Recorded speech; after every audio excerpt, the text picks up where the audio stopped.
Hello everyone, welcome to Endeavour Immigration. This is Gaurav. In this video, I'm going to talk about Australia Subclass 143 visa, जिसको parent country visa भी बोलते हैं।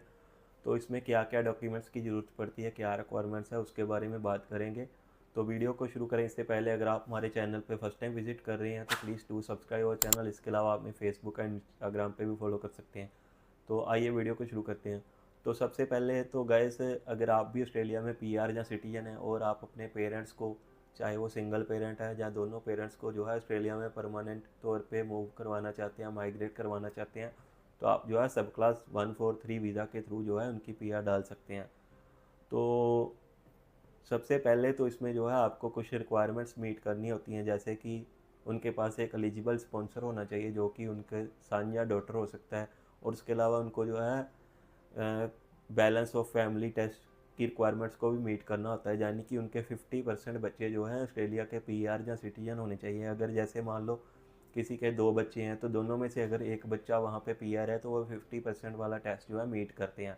अगर तीन बच्चे हैं किसी के तो उनमें से जो है दो बच्चे वहाँ पे पीआर होने चाहिए। अगर चार बच्चे हैं तो उसमें से भी जो है दो बच्चे वहाँ पे पीआर होने चाहिए to meet the requirement of balance of family test. तो इसमें जो है पेरेंट्स जो है माइग्रेट हो सकते हैं। इसमें जो कॉस्ट रहती है वो टोटल 49,000 के करीब रहती है। अगर मैं एग्जैक्ट कॉस्ट की बात करूँ तो $48,495 जो है टोटल कॉस्ट रहती है पर पेरेंट की, यानी कि सिंगल एप्लीकेंट की, जो कि आपको दो इंस्टॉलमेंट्स में देने होते हैं, जिसमें आपको जो है 4,500 से $5,000 पहले पे करना होता है। बाकी जो है आपकी के पेरेंट्स की जब जो पीआर ग्रांट हो जाती है तो उस टाइम पे आपको जो है वो सारा अमाउंट पे करना होता है। इसके अलावा उनको दूसरी रिक्वायरमेंट्स भी मीट करनी होती हैं, जैसे हेल्थ की रिक्वायरमेंट्स होगी और इसके अलावा उनकी करेक्टर रिक्वायरमेंट्स होगी, जैसे पीसीसी सर्टिफिकेट प्रोवाइड करना होता है। जहाँ बाकी उनके ऊपर कोई भी जो है ऑस्ट्रेलियन गवर्नमेंट का डेथ नहीं होना चाहिए। और उनका कोई भी इसके अलावा उनको अपनी ऑस्ट्रेलियन वैल्यू स्टेटमेंट्स वगैरह प्रोवाइड करनी होती हैं और हेल्थ इंश्योरेंस प्रोवाइड करनी होती है।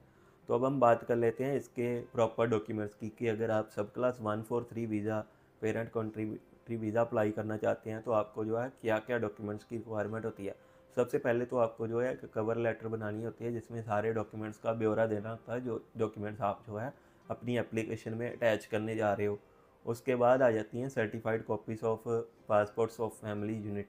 तो जो आपके एप्लीकेंट्स हैं उनके पासपोर्ट की कॉपी के साथ साथ जो है जो स्पॉन्सर होता है उनके पासपोर्ट की कॉपी होगी, और इसके अलावा जो और फैमिली यूनिट्स के मेंबर हैं उनके पासपोर्ट्स की कॉपी होगी। तो सभी के पासपोर्ट्स की जो कॉपीज़ हैं आपको सर्टिफाइड कॉपीज़ लगानी होती हैं। इसके अलावा आधार कार्ड की कॉपीज़, जहाँ जिसको हम बोल सकते हैं कि सर्टिफाई करवानी होती है, नेशनल आईडीज़ की कॉपी।